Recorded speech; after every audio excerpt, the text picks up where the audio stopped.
Après la défense de la démocratie contre la tyrannie, l'autrice va également parler et aborder la question de la justice dans Harry Potter. L'auteur va en effet indiquer que derrière la négation du contrat social qui s'exprime quand Voldemort prend le pouvoir, c'est la question de la justice qui est en suspens. Car catégoriser les citoyens par la pureté de leur sang et châtier ceux qui ne correspondent pas au modèle défini par le tyran s'oppose frontalement à la liberté individuelle et au concept de démocratie. L'auteur indique ensuite que dans Harry Potter, les notions de pouvoir et de justice sont abordées à de multiples reprises, et Dumbledore est celui qui exprime toute la difficulté de trouver ce juste milieu qui permet de protéger la société sans la bafouer.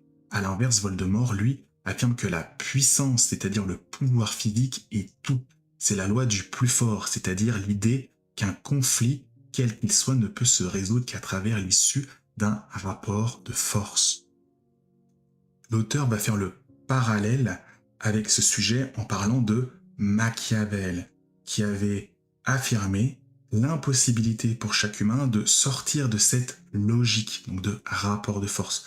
Selon Machiavel, le faible sera toujours plus faible que le fort, et c'est donc toujours ce dernier qui aura l'ascendant. Alors que de l'autre côté, Rousseau, en parlant de son contrat social qui encadrait les pratiques de rapport de force et en justifiant le pouvoir du peuple souverain, cela permettait d'assurer la pérennité d'une société démocratique. Se pose également la question de l'autorité, et J.K. Rowling va aborder dans la saga Harry Potter différents courants philosophiques sur ce qui fait le fondement de l'autorité.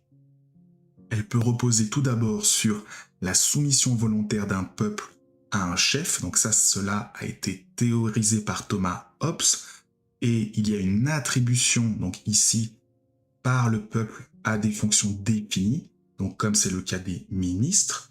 Le fondement de l'autorité peut reposer ensuite sur la connaissance, donc là, cela fait penser au philosophe Platon, mais aussi à un autre auteur comme Diderot. Cela peut également reposer sur le charisme, donc là, on pense à l'auteur Max Weber, qui avait théorisé donc cette autorité, ce rapport à l'autorité dans ses livres. Et dans Harry Potter, le personnage dont l'autorité repose à la fois sur le charisme et la connaissance, c'est bien évidemment Dumbledore.